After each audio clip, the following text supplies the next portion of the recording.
భయము చేత దాస్యమునకు లోబడిన వారిని విడిపించుటకును ఆయన కూడా రక్త మాంసంలో పాలివాడయ్యను. చాలండి. ఏ విధంగా ఆయన ఎరిగి ఉండాలి, ఏ విధంగా ఆయన్ను మనం తెలుసుకొని ఉండాలి. ఇదిగో పాపానికి దాస్యత్వంలో ఉన్న నిన్ను నన్ను, మరణ భయంలో ఉన్న నిన్ను నన్ను విడిపించడానికి ఆ గొప్ప దేవుడు నిత్యము వేవేల దూతలతో పరిశుద్ధుడు పరిశుద్ధుడు పరిశుద్ధుడు అని గాన ప్రతిగానాలతో కొనియాడబడే ఆ గొప్ప దేవుడు నిన్ను నన్ను విడిపించడానికి, పాపంలో కూలిపోయిన నిన్ను నన్ను విడిపించడానికి తనను తాను రిక్తునుగా చేసుకుని ఈ భూమండలం మీద మానవ రూపంలో శరీరధారిగా జన్మించి నా పాపాలను ఆయన మోసాడు.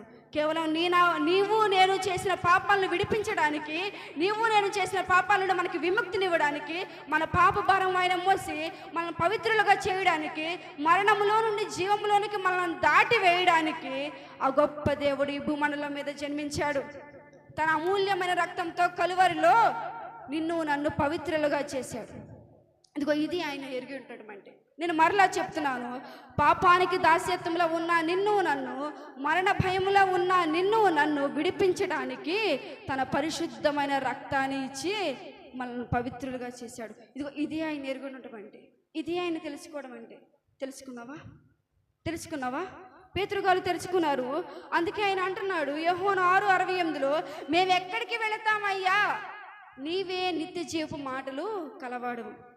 మేము ఎక్కడికి వెళ్తామయ్యా, నీవే కదయ్యా జీవము, నీవే కదయ్యా నిత్య జీవము, నీవే కదయ్యా మమ్మల్ని పరలోక రాజ్యానికి చేర్చేది, నీవే కదయ్యా పాపాల నుంచి మమ్మల్ని రక్షించేది, నీవే కదయ్యా కాపాడేది, నీవే కదయ్యా మమ్మల్ని మరణంలో నుండి జీవంలోనికి దాటివేయగల సమర్థుడివి, నిన్ను కాదని మేమెక్కడికి వెళతామయ్యా అని పేతురు గారు అంటున్నారు. ఆయన ఆ విధంగా తెలుసుకొని ఉన్నారు. మరి నువ్వు తెలుసుకొని ఉన్నావా? అక్షరాలలో రక్షకుడు దాగి ఉన్నాడని ఆయన తెలుసుకున్నాడు. ఆయన ద్వారా మాత్రమే మరణములో నుండి జీవములోనికి మనల్ని దాటివేయగలడని ఆయన తెలుసుకున్నాడు. మరి నీవు తెలుసుకున్నారా? ప్రియమైన సంగమా, నిత్య జీవం అనేది బాప్టిజం తీసుకుంటే రాదండి. నిత్య జీవం అనేది బాప్టిజం తీసుకుంటే రాదు. బలలో పాలు పంపులు పొందితే రాదు. వైట్ అండ్ వైట్ బట్టలు వేసుకుంటే రాదు. నీ దశంభాగాలు ఇస్తే రాదు. నువ్వు కానుకలు ఇస్తే రాదు. నువ్వు సంఘంలో పరిచర్య చేస్తే రాదు. సంఘంలో సేవ చేస్తే రాదు. సంఘంలో పాటలు పాడితే రాదు. ఇదిగో ఈ పరిశుద్ధ గ్రంథం పట్ల పూర్తి జ్ఞానాన్ని సంపాదించి కంఠోత్పాదంగా చదివినంత మాత్రాన నీకు నిత్య జీవం రాదు. అదిగో ఎవరైతే పరలోక రాజ్యము నిమిత్తము తన శరీరంలో రేగుతున్న కామం, తన శరీరంలో రేగుతున్న క్రోధం, తన శరీరంలో రేగుతున్న మతం, తన శరీరంలో రేగుతున్న మోహం అన్నిటిని చంపుకొని పాపం ఎదుట నిలబడినా కూడా పాపం చేయకుండా దాటుకొని పోతాడో వాడే పరలోక రాజ్యానికి అర్హుడు. ఇంకెవరో కాదు, వాడు మాత్రమే పరలోక రాజ్యానికి అర్హుడు. నిన్ను అడ్డగించి వారెల్లా నిన్ను నరకములో నుండి తప్పించిన ప్రియ దేవుని సంగమా, ఇదిగో ఇదే ఈ రక్షణే. దీన్ని నిర్లక్ష్యము చేయకుండా దేవుని యొద్దకు పరిగెత్తు. దీన్ని నిర్లక్ష్యం చేయకుండా దేవుని యొద్దకు పరిగెత్తు. ఆయన మాత్రమే మనలను మరణంలో నుంచి జీవంలోనికి దాటివేయగల సమర్థుడు, శక్తిమంతుడు అని ఎరిగి నువ్వు ఆయన చెంతకు పరిగెత్తు. నేను నా మాటలు ముగిస్తున్నాను. కేవలం ఆయన మాత్రమే మనలను మరణములో నుండి జీవంలోనికి దాటివేయగలడు.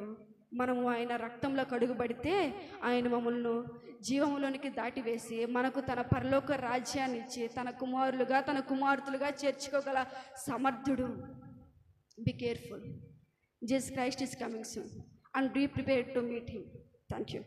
అవకాశం ఇచ్చిన పాస్టర్ గారికి హృదయపూర్వక ధన్యవాదాలు. Thank you.